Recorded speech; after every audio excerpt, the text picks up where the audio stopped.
दोस्तों, आज हम एक ऐसी अर्बन लेजेंड का डीप डाइव विश्लेषण करने वाले हैं जो सच में नींद उड़ा देने वाली है। एक बेहद खौफनाक मॉडर्न कहानी जिसके हर एक हिस्से को हम क्रोनोलॉजिकली तोड़कर देखने वाले हैं कि आखिर ये डर काम कैसे करता है। चलिए, बिना किसी देरी के सीधे उतरते हैं the voice from the empty room की इस हैरानअंगेज मैकेनिक्स में। इस कहानी का हुक एकदम सीधा और ब्रूटल है। दिल्ली का एक सस्ता पुराना सा फ्लैट और हॉरर स्टोरीज का वो सबसे क्लासिक रूल।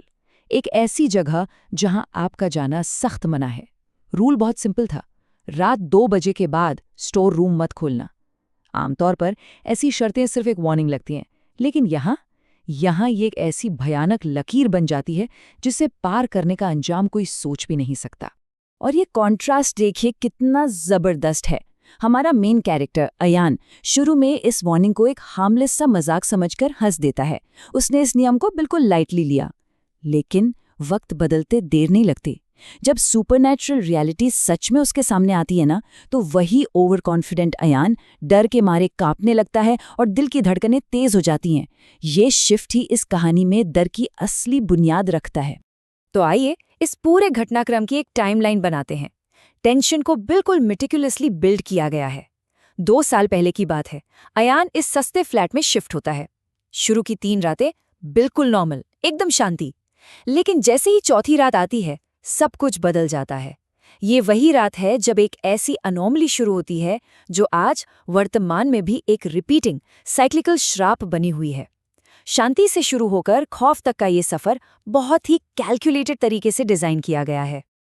अब इस सब में जो डिटेल सबसे ज्यादा दिमाग खराब करती है वो है ये हाईली स्पेसिफिक टाइम स्टैम्प। रात के एग्जैक्टली 2:13। ये कोई रैंडम टाइम नहीं है, ये एक बहुत ही डिलिबरेट नैरेटिव चॉइस है। यही वो एग्जैक्ट मोमेंट है जब एक शांत आम सी रात अचानक एक सेंसरी नाइटमेयर में बदल जाती है। एक सटीक टाइम देना डर को रियलिटी में एंकर करने का बहुत ही क्लेवर तरीका होता है। इससे लगता है कि ये कोई महज कहानी नहीं, बल्कि एक ठोस रियल घटना है। और ठीक उस तय समय पर नैरेटिव बहुत ही वायलेंटली एस्केलेट कर जाता है। रात के उस सन्नाटे को चीरते हुए एक शार्प फिजिकल साउंड आती है। किचन से किसी बर्तन के जोर से गिरने की आवाज, क्लैंग। ये चीज सुपरनैचुरल को अचानक से एकदम शार्प फिजिकल रियलिटी में ग्राउंड कर देती है। ये एक ऐसी झंझोर देने वाली आवाज है जो किसी की भी गहरी नींद तोड़ दे और ऊपर से अकेले अंधेरे में होने का डर दुगना कर दे। इसके बाद का सीन और भी ज्यादा हैरान करने वाला है। अयान अपने फोन की टॉर्च चलाता है, किचन चेक करता है तो किचन एकदम खाली। पर वहां फिजिकल एविडेंस मौजूद थे। जमीन पर गीले पैरों के निशान बने थे, जैसे कोई अभी अभी पानी से बाहर निकल कर आया हो। और सबसे डरावनी बात बताऊं, ये निशान सीधा उस मनहूस स्टोरूम की तरफ जा रहे थे। सोचिए, बिना किसी भूत या एंटिटी को दिखाए सिर्फ इन फिजिकल सुरागों ने ही टेंशन को किस लेवल पर पहुंचा दिया है। और यहीं से ये फिजिकल क्लूज एक डार्क साइकोलॉजिकल ट्रैप में तब्दील हो जाते हैं। उस स्टोर रूम के अंदर से एक धीमी सी आवाज आती है, किसी बुढ़े आदमी की तरह। वो पुकार रही है, अयान दरवाजा खोलो। एक घुप अंधेरा कमरा और अंदर से आती है एक अनजान आवाज जो सीधा एक इंसान का नाम पुकारे। ये किसी की भी रूह कंपाने के लिए काफी है। फ्लैट में अकेले होने के बावजूद जब किसी तरह हिम्मत जुटाकर पूछा जाता है कौन है, तो उसके बाद जो होता है ना, वो इस कहानी का सबसे टेरिफाइंग शिफ्ट है। पहले तो एग्जैक्टली 2 सेकंड की एक मौत जैसी खामोशी छा जाती है, और फिर वो एंटिटी एग्जैक्ट मेन कैरेक्टर की आवाज की परफेक्ट मिमिक्री करती है और कहती है, मैं हूं अयान। अपनी खुद की आवाज को एक अंधेरे बंद कमरे से वापस सुनना, ये डर का वो एब्सोल्यूट लेवल है जहां इंसान साइकोलॉजिकली पूरी तरह से टूट जाता है। 1 मिनट के लिए पीछे हटकर इस पूरे सिस्टमैटिक हंटिंग मेथड को एनालाइज करते हैं। ये एंटिटी कोई आम तरीका यूज नहीं कर रही है, इसका एक प्रॉपर ट्रैप है। स्टेप 1, पहले बर्तन गिराकर फिजिकल नॉइज के जरिए शिकार का ध्यान खींचो। स्टेप 2, गीले निशानों के विजुअल क्लूज से डर पैदा करो। और फाइनल स्टेप 3, शिकार की ही आवाज की कॉपी करके उसे साइकोलॉजिकली तोड़ दो। ये डर पैदा करने का एक बेहद कैलकुलेटेड और इफेक्टिव फॉर्मूला है। उस चिलिंग मिमिक्री को सुनने के बाद सांसें एकदम रुक सी जाती हैं। वहां से धीरे धीरे पीछे हटने के अलावा कोई रास्ता नहीं बचता। लेकिन तभी फिजिकल दुनिया फिर से रिएक्ट करती है।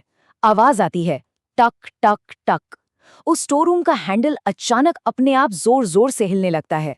ये इस बात का क्लियर इशारा है कि अब खेल सिर्फ आवाजों का नहीं रहा, अब आमने सामने की टक्कर शुरू होने वाली है और बच निकलने के सभी रास्ते बंद हो चुके हैं।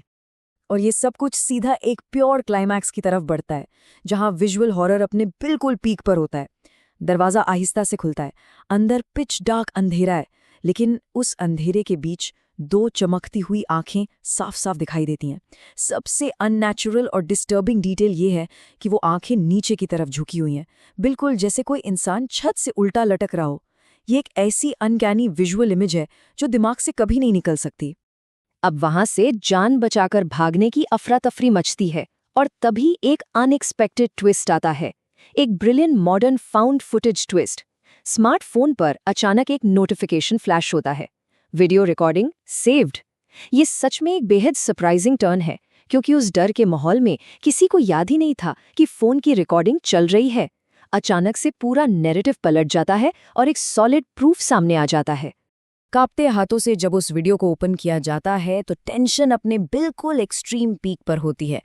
वीडियो में साफ दिख रहा है कि अयान स्टोर रूम के बाहर खड़ा है, लेकिन उसके ठीक पीछे एक बहुत ही लंबी काली परछाई खड़ी थी। वीडियो के आखिरी 3 सेकंड्स में वो परछाई कैमरा के बिल्कुल पास आती है और एक रोंगटे खड़े कर देने वाली आखिरी फुसफुसाहट सुनाई देती है, अब ये घर हमारा है। ये आखिरी स्टेटमेंट सब कुछ सील कर देता है। डर अब उस पॉइंट पर आ चुका है जहां से कोई वापसी नहीं है। इस सब का आफ्टरमैथ तो और भी ज्यादा डार्क है। उस रात के बाद अयान का कभी कुछ पता नहीं चला। वो गायब हो गया, या यूं कहें कि उस खाली कमरे के श्राप का ही हिस्सा बन गया। यहां से ये पूरी घटना एक टेरिफाइंग अर्बन लेजेंड बन जाती है। जब वो सस्ता फ्लैट बाद में किसी और नए किराएदार को दिया जाता है तो साइकिल ठीक 2:13 पर फिर से रिपीट होती है। नए रहने वालों को स्टोर रूम से वही आवाज सुनाई देती है, अयान। इस साइकिल ने इस स्टोरी का एक अजीब सा अनएंडिंग नेचर एस्टैब्लिश कर दिया है। ये एक परमानेंट श्राप बन चुका है जो पुराने दिल्ली के उस फ्लैट की दीवारों में हमेशा के लिए कैद हो गया है। अब सबसे बड़ा और हॉन्टिंग सवाल ये रह जाता है कि अगली बार जब घड़ी में रात के 2:13 होंगे तो वो आवाज किसके लिए आएगी? अगला शिकार कौन होगा? चलिए, इन्हीं सवालों के साथ और इस डीप डाइव विश्लेषण के साथ हम आज यहीं रुकते हैं। ये बिल्कुल क्लियर है कि डर की एक परफेक्ट रेसिपी आखिर कैसे बनती है।